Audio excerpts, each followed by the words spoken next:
Welcome to the channel, guys. Today we have a new build of Barbarian using the brand new set Prayer for the Endwinter, and oh boy, the enemies would pray for the winter to end. In this video I'll talk about the new Endwinter set, how it works, how you can use it as a barb. Apart from the build, I'll also show you footage of 1v1 with all the different types of classes like Tempest, Crusader, Demon Hunter, Necromancer, Wizards, and also 1v2, 1v4 and things like that. So without any further ado, let's get into the video. So first, let's talk about the new set, the Prayer for Endwinter. The two-piece of this set says you get a 15% damage increase against chilled enemies and 30% damage increase against frozen enemies. And for the 4-piece bonus, you have a 30% chance to freeze already chilled enemy. So if you are going to chill an already chilled enemy, again you have a 30% chance to freeze them. Now 30% chance is actually pretty high. I usually like to think of this as 1 in 3 chances, but you can obviously hit a bad luck and maybe in 3 hits also you don't get to freeze them, but most of the time I have seen that usually in 3 hits the enemy gets frozen. And the cooldown for this is only 10 seconds. This is pretty small, and in a battle I think I was able to freeze one single target twice in PvP in battlegrounds, right? So the cooldown is pretty less. This has a lot of CC in the number of in the 4-piece set, and in the 2-piece set it has a lot of damage. So in this build we are using both the CC element as well as the damage element. So how are we utilizing this set item? So the build is pretty much straightforward. You are using 4 skills: Demoralize, Leap, Whirlwind and Undying Rage. The key essence for this build, which makes this build the centerpiece of this build, is basically the Whirlwind now inflicts a stacking chill, and this is the essence which is going to help us in utilizing the 2-piece and the 4-piece bonus of the new set item. Now apart from this, I am using Whirlwind, another essence in our armor, which is going to pull enemies together. So I have 2 Whirlwind essences. Now I am using 2 Leap essences. The shoulder essence is going to stun the enemy, and the pant is going to give me a shield every time I use a leap. And for the Demoralize, I'm using 2 essences, basically to get the immunity from knockback and CC, and also to increase the duration of Demoralize. These are the key essences. For the other 2 main hand and offhand, I'm using the Frenzy essences. Now if you talk about crowd control, see, we have a lot of sources of crowd control in this build. I have the Curseling. I'm also using Starfire. Now the crowd control is also coming from the Freeze. It is also coming from the Chill, from the Whirlwind. And there's the Leap, which is going to stun the enemy, and also the Whirlwind is going to pull the enemy together. So basically the elements of crowd control are a lot in this build, which is the main focus of this build. Now here I would like to mention that one specific eternal gear is going to help you a lot in this particular build, and that is the Leap essence, the Leap eternal gear. This is going to reduce your damage by 40%. In PvP this is going to be like 13%. I think 13% is still a lot. If you can get good pieces of it, that eternal gear, you should use this in this particular build. Now before we go to the gameplay, and gameplay is the most important part of this build, because how you are going to play this build, that is going to change everything, and that is very crucial to the success of this build. So before that, I'm just going to show you the rotation that I follow. I start with Demoralize, and then I enter and do the Whirlwind. This is going to freeze the enemy. Mid Whirlwind I use Leap, so that is going to stun the enemy, and then I again use Whirlwind, so they are again going to freeze. Then I use Leap, they are again stunned, and then I use the Whirlwind, and by this time most of the enemies die. So that is the main concept of this build. You might be tempted to start with basically Leap. Basically you do the Undying, the Demoralize, and then you might start by Leap. I have done that several times, but I try not to do that, because when you start with Leap, the second time the Leap will be under cooldown. So to utilize Leap during battle 2 times, it is always better to start with Whirlwind. But obviously this is situational. There's no harm in using Leap and then using Whirlwind. So that's everything that I wanted to say. Now let's get into the gameplay and the kill montage that I have prepared. So in this build, when you attack the enemy, they freeze in their place, and that's what the main focus of this build is. And then you use your Leap, and they are again going to freeze, and then you kill them. So basically at this part of this video is going to be a bit of low quality because I play on my phone and the recording quality is not so good in the phone. So now let's get back to the montage.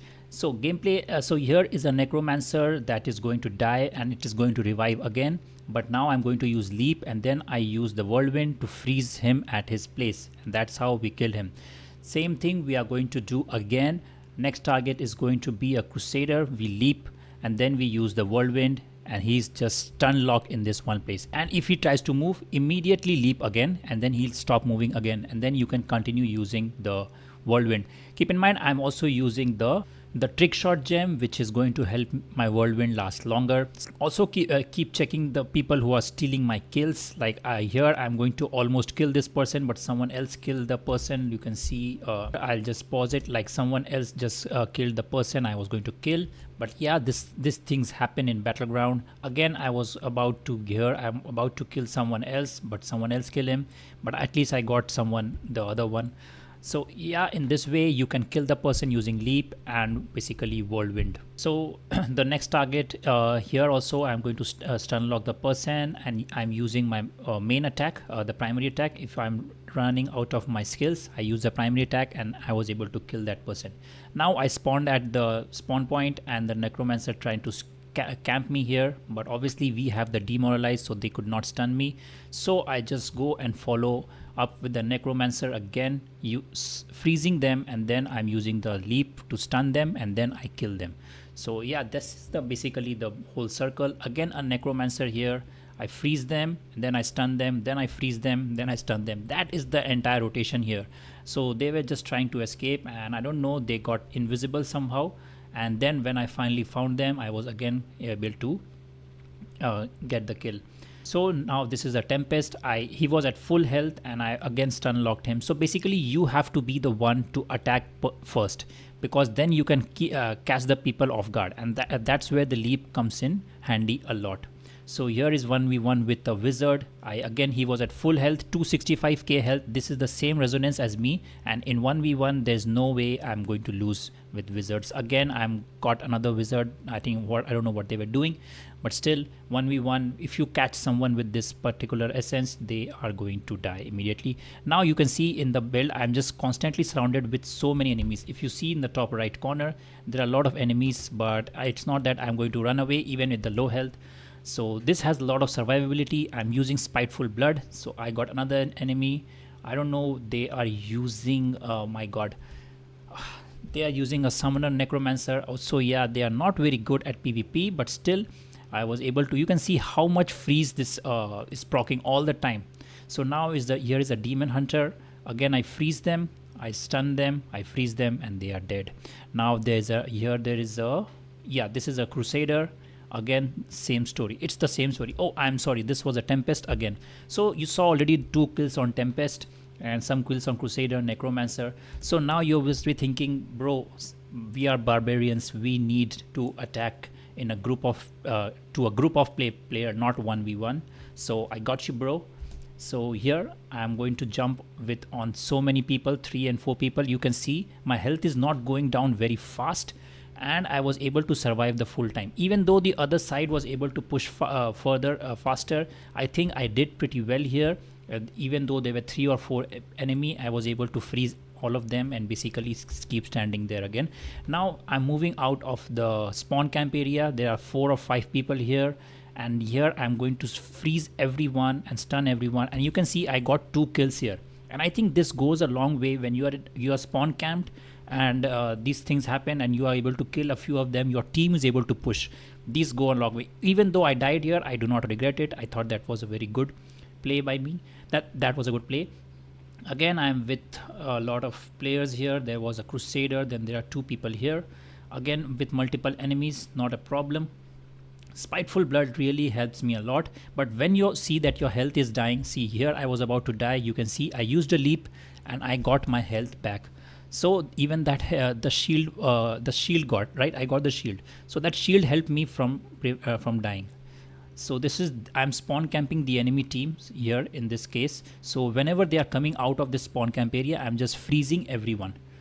So here you will see I'm just playing against multiple opponents like we barbs are supposed to do. Again, I'm just spawn camping them. So you can see this is very good for spawn camping. As soon as they come out of that area, you have the demoralize. That's why you have the liberty to spin a long time. So here I would like to say that we are only just touching the surface with this new set. This is just the basic build for this new set. There is a lot of iterations that can be done, and one of the iterations that I have in mind with this particular set item is it is a bit aggressive, so I would not suggest low resonance to run it, but I would think whales can run it. It has to do with something with the sprint. When sprint is active, your attack speed is increased by 28% and projectile speed is increased by 40%. Along with this, you are going to use the main hand of cleave, the new one. So this is going to change the build entirely, because now the sprint is going to give you a lot of attack speed. Basically it is going to do the work of V2s. So basically when you use the sprint, the speed of the projectile is and this is the cleave, right? This is the cleave that is surrounding you. So the speed of these are projectiles, right? The speed of this projectile is going to increase if you use the sprint, and my whirlwind is my attack speed, so my whirlwind speed is going to increase. So the sprint is going to buff your cleave and whirlwind. So basically that builds revolved around activating sprint, activating cleave, and then you do whirlwind. You see this? So this is pretty aggressive build. You do not have any demoralize, right? I do not have that sprint helmet, that's why I could not show gameplay for that, but this is a theory crafted build by me.